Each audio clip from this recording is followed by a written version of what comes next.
गीता और विपिन बहुत उत्साहित थे।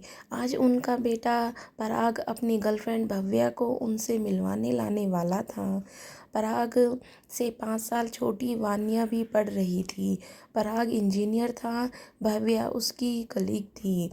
आधुनिक सोच वाले गीता और विपिन को पराग की पसंद की लड़की को अपनी बहू बनाने में कोई आपत्ति न थी। भव्या पंजाबी परिवार से थी, जबकि गीता और विपिन ब्राह्मण थे। किसी के लिए जाति धर्म का महत्व नहीं था। भव्या के माता पिता की कुछ वर्ष पहले एक एक्सीडेंट में मृत्यु हो गई थी।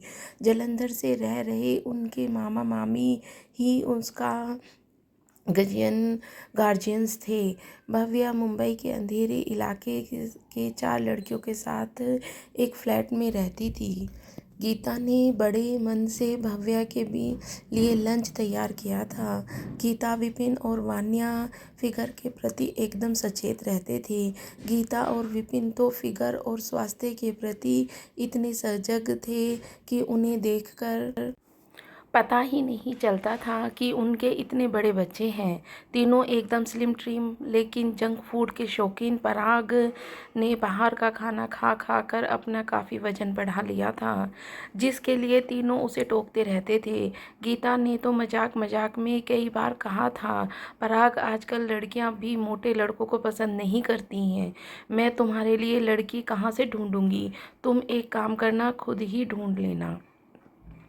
विपिन का भी यही कहना था, कुछ एक्सरसाइज करो, शरीर फैलता जा रहा है, शादी ब्याह सब होना बाकी है। लेकिन पराग के कान पर कभी जूं नहीं रेंगी। और अब जब शर्माते हुए पराग ने पिछले हफ्ते भव्य के बारे में बताया तो सब एक दूसरे के मुंह देखते रह गए। बच्चों से फ्रैंक गीता ने कहा, तुम्हें कैसे मिल गई गर्लफ्रेंड? पराग ने हंसकर कहा, बस मिल गई। आप बेकार में ही मुझे इतने दिनों से ताने मार रही थी। और आज संडे को पराग भव्य को लेकर आ रहा था। पराग ने गीता से पूछा था, मोम आप अपनी बहू में कौन सा गुण देखना चाहोगी? गीता पेटे सिर पर हाथ फेर कर बोली थी, बस तुम्हारे जैसी। तो मोम भी हैप्पी, वह बिल्कुल मेरे जैसी है। तीनों पराग और भव्य का इंतजार कर रहे थे। मॉडर्न गीता टॉप और जींस में थी और डोरबेल बजी। अधिकता के गीता ने दरवाज़ा खोला और पराग जिस पर्सनैलिटी के साथ अंदर आया, गीता को अपनी आंखों पर यकीन नहीं हुआ। उसने बाहर फिर झांका, क्या भव्य इनके पीछे है? लेकिन बस वही दोनों खड़े थे। होने वाली बहू को देखकर गीता के चेहरे का रंग उड़ गया।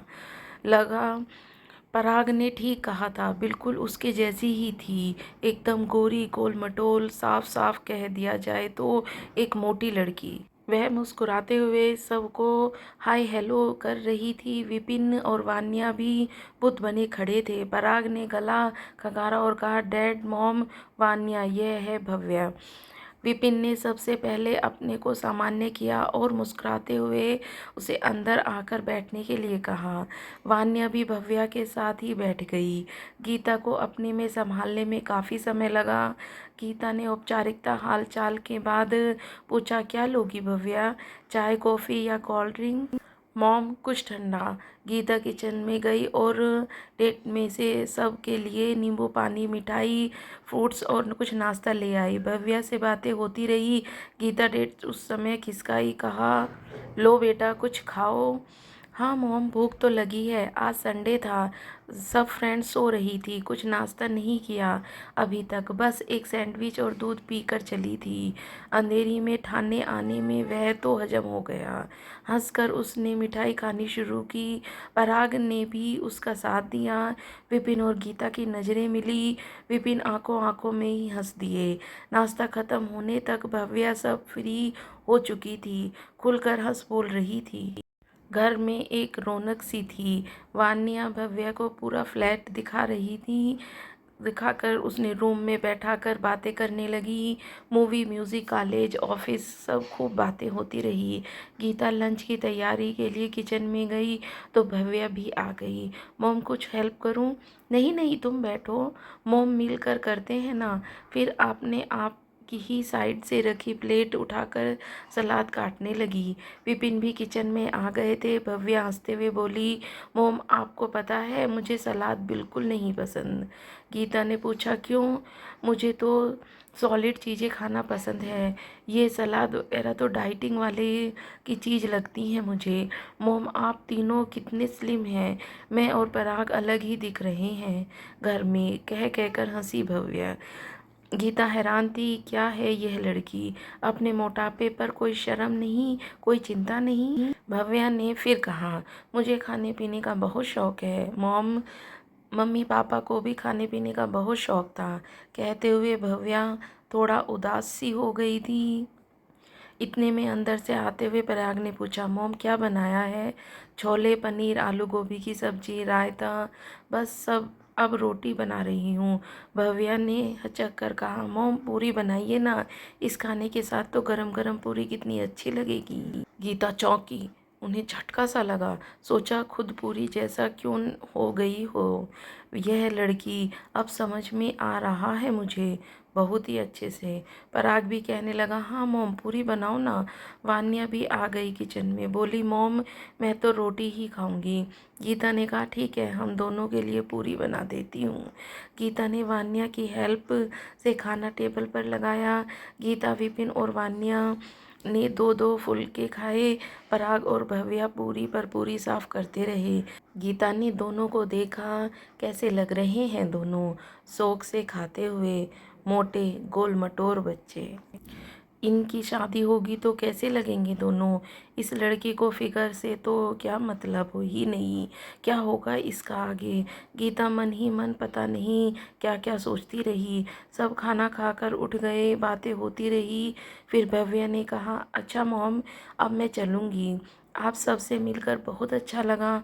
और आप बैग उठा लिया और वान्या को गले लगाकर बाय बोला और गीता व विपिन को बाय बोल, मॉम बाय डैड बोलकर मुस्कुराती हुई आत्मविश्वास से भरे कदमों से चली गई। पराग से यह सब मुस्कुराहट का ही आदान प्रदान हुआ। उसके जाने के बाद सब बैठे तो पराग झिझकते हुए पूछा, मॉम डैड वान्या कैसी लगी भव्या? गीता तो कुछ बोल ही नहीं पाई। विपिन ने कहा, अच्छा स्वभाव अच्छा लगा। वान्या पराग को छेड़ते हुए हंसकर बोली, भैया जैसा नाम वैसी ही भव्या पर्सनैलिटी है, मुझे तो अच्छी लगी। गीता चुप थी। पराग ने कहा, अब तो कुछ बोलो मॉम। गीता एक ठंडी सांस भरकर कहा, मुझे पसंद है ना, बस मेरे लिए यही महत्वपूर्ण है। मैं तू खुश हो, अब शादी कब करनी है बताओ, इसके मामा मामी को फ़ोन पर बात कर लेती हूँ। पराग ने जींस की जेब से झट से एक पेपर निकाल कर दिया और कहा, यह है उनके मामा का फ़ोन नंबर। विपिन की हंसी आ गई, वाह बेटा बहुत जल्दी है शादी की। फिर सब अपने अपने रूम में थोड़ा आराम करने चले गए। विपिन ने बराबर में लेटी गीता से पूछा, क्या हुआ, पसंद नहीं आई भव्या? जानता हूँ क्यों, तुम्हें बेडोल फिगर पसंद नहीं है। पराग भी तो स्लिम ट्रिम नहीं है। कुछ तो बोलो गीता, चुप क्यों हो इतनी? रोआसी सी हो गई गीता, क्या सोचा था, क्या हो गया? हमेशा से एक फिगर कॉन्शियस स्मार्ट सी बहू का सपना देखती आई हूँ। मेरी सहेलियाँ फिटनेस के प्रति मेरा शौक देखकर कहती हैं, गीता तुम तो ज़रूर एक मॉडल जैसी बहू लाओगी ढूंढ कर। मैंने भी गर्व से कहा, हाँ मैं गर्दन हिलाई है, हमेशा उस उम्र में भी फिगर का इतना ध्यान रखती हूँ। और यह लड़की जो जैसे फिटनेस के फिगर जैसे शब्द ही नहीं जानती, उस पर इतने गर्व की बात कर रही थी कि उसे खाने पीने का शौक़ है। मैं तो पराग के मोटापे से गुस्सा होती हूँ और अब बहू भी मोटी, मेरी सहेलियाँ मेरा कितना मजाक उड़ाएंगी। कहते कहते उसके मुंह लटक गया। विपिन के शांत और प्यार भरे स्वर में कहा, अरे प्यार से समझाएंगे तो ध्यान रखना सीख जाएगी सेहत का। न माँ बाप है न भाई बहन, अकेली जी रही है, हमारे साथ रहेगी तो प्यार से धीरे धीरे सब सिखा देंगे। तुम दिल छोटा मत करो, स्वभाव अच्छा है उसका। बस दिन बीत जा रहे थे, दिन में एक बार तो भव्य गीता को ज़रूर फ़ोन करती, हालचाल पूछती, भव्य को अच्छा लगता। वान्या से भी वह अक्सर मैसेज और चैटिंग करती रहती। विपिन ने भव्या के मामा अनिल से दोनों के विवाह के बारे में बात कर ली थी। किसी पंडित से दोनों की कुंडली मिलाने के अंधविश्वास में विपिन और गीता बिल्कुल नहीं पड़े। उसकी सिंपल सी सोच थी, बस उनके बेटा को भव्य पसंद है, बस भव्य का स्वभाव तो सब ठीक है, सबको अच्छा लगा ही था। बस गीता को जैसी स्लिम बहू चाहिए थी, भव्य उस कसौटी पर खरी नहीं उतरी। यही बात गीता को कचोटती थी कि उसकी सहेलियां भव्य को देखकर जरूर मजाक बनाएंगी। अच्छी तरह जानती थी गीता अपनी सभी सहेलियों को। 1 महीने बाद सगाई का समय रखा गया। विपिन ने गीता से कहा, अपनी फ्रेंड्स लिस्ट बना लो। नहीं, मैं अपनी फ्रेंड्स को नहीं बुलाऊंगी, सीधी शादी में ही बुलाऊंगी, नहीं तो सगाई से शादी तक ताने मार मार कर मेरा दिमाग ख़राब करती रहेंगी। बस सगाई की मिठाई भिजवा दूंगी सबके घर। बस थोड़ी बहुत तैयारियों में व्यस्त हो गए। अनिल अपनी पत्नी रेखा के साथ आकर एक होटल के रुके। विपिन और गीता अपने घर पर ही रुकने का आग्रह किया, लेकिन संकोचवश वे होटल में ही रुके। सब एक दूसरे से मिलकर बहुत अच्छा लगा। गीता ने किसी सहेली को नहीं बुलाया, बस बच्चे विपिन और के दोस्त थे। तैयार होकर भव्य अच्छी लग रही थी, चेहरा काफ़ी आकर्षक था उसका। उसने कई बार गीता से पूछा, मोम आपने अपने किसी फ्रेंड्स को नहीं बुलाया? गीता ने यह कहकर टाला, बस सबको शादी पर ही बुलाऊंगी। दोनों एक दूसरे को अंगूठी पहना दी, सगाई हो गई। अनिल और रेखा भव्य के भावी ससुराल वालों का व्यवहार देखकर बहुत खुश थे। शादी की तारीख 2 महीने बाद की पक्की हो गई। अनिल और रेखा चले गए। यह तय यही हुआ कि अनिल और रेखा कुछ खास रिश्तेदारों के साथ मुंबई आकर विवाह की तैयारी शुरू हो गई। भव्य और पराग वीकेंड में ही फ्री होकर शॉपिंग कर पाते थे। भव्य शनिवार को सुबह आती, पूरा दिन शॉपिंग होती। गीता उसी की पसंद के कपड़े ज्वेलरी दिलवा रही थी। जब मीडियम लार्ज साइज ने आकर भव्य को डबल एक्सेल आता, गीता मन ही मन बहुत ही झुंझला जाती थी। एक संडे पूरा परिवार शॉपिंग पर निकला। गीता हैरान रह गई जब भव्य ने कहा, मोम पिज़्ज़ा खाएंगे? लेकिन बेटा लंच करके ही तो निकले हैं अभी। तो क्या हुआ मोम, शॉपिंग करते करते कुछ खाने में बहुत मज़ा आता है। पराग भी शुरू हो गया, चलो ना मोम कुछ खाएंगे। नहीं पराग, तुम्हें पता है ना अभी कुछ नहीं खा सकती मैं। ठीक है, आप साथ में बैठिए, ऐसा करो तुम दोनों खा लो, ये हम यहीं जूस कॉर्नर पर तुम्हारा वेट करेंगे। भव्या तुरंत बोली, मोम बस जूस? जूस से तो होता क्या है? विपिन ने दोनों को ही भेज दिया। विपिन, गीता और वान्या जूस पीने लगे। गीता ने कहा, क्या लड़की है, अभी लंच किए हुए 1 घंटा भी नहीं हुआ। विपिन बोले, तुम्हारी बहू लाइफ एंजॉय कर रही है, बेचारी अपनी मर्जी से खाएगी पिएगी नहीं क्या? तो मैं कौन सा मना कर रही हूँ? गीता ने चिढ़ते हुए कहा। दोनों पिज़्ज़ा खाकर खुश होते हुए आए। विपिन ने कहा, पराग चलो हम दोनों चलकर कार्ड देख आते हैं, तब तक ये तीनों ज्वेलरी का काम देख लेंगी। विपिन और पराग चले गए थे ज्वेलरी की शॉप पे। जब तीनों निकली तो एक आवारा सा लड़का वान्या की कमर पर बदतमीजी से छूकर बढ़ा तो वान्या चिल्लाई, बेशर्म, तमीज नहीं है क्या? भव्या फौरन बोली, क्या हुआ वान्या? उस लड़के ने बदतमीजी की है। भव्या ने आव देखा न था और फौरन भागी। लड़के को कमर पर पीछे से एक हाथ मारा। लड़का संतुलन खो बैठा और नीचे गिर गया। भव्या जोर से चिल्लाई, बदतमीजी करता है? लड़का उठने की कोशिश कर रहा था। भव्या ने पुनः धक्का दिया और नीचे गिराकर उसके सीने पर चढ़ बैठी और कोहनी जमा दी।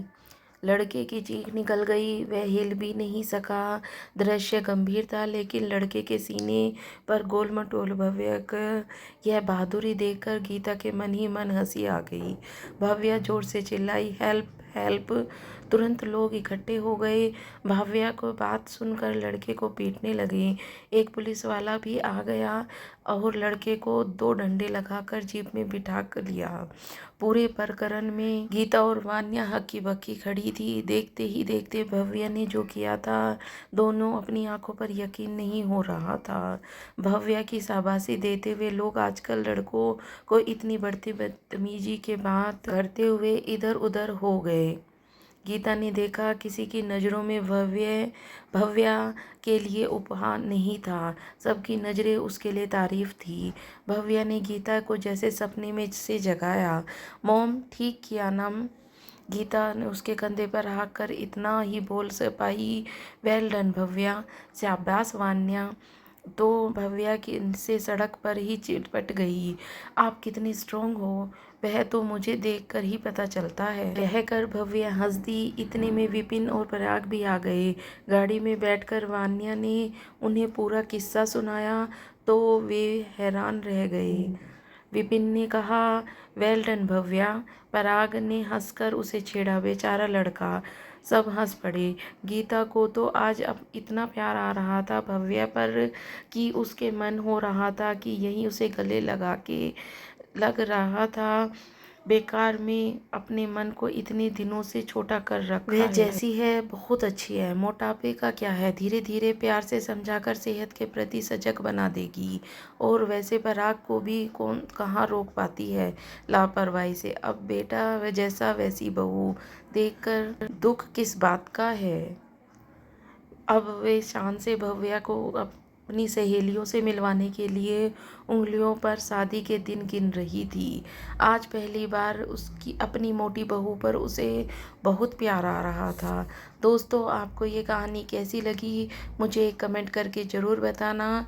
और ऐसी ही कहानियाँ सुनने के लिए आप मेरे चैनल को सब्सक्राइब भी करके रखना। मैं ऐसी ही कहानी लाती रहूँगी।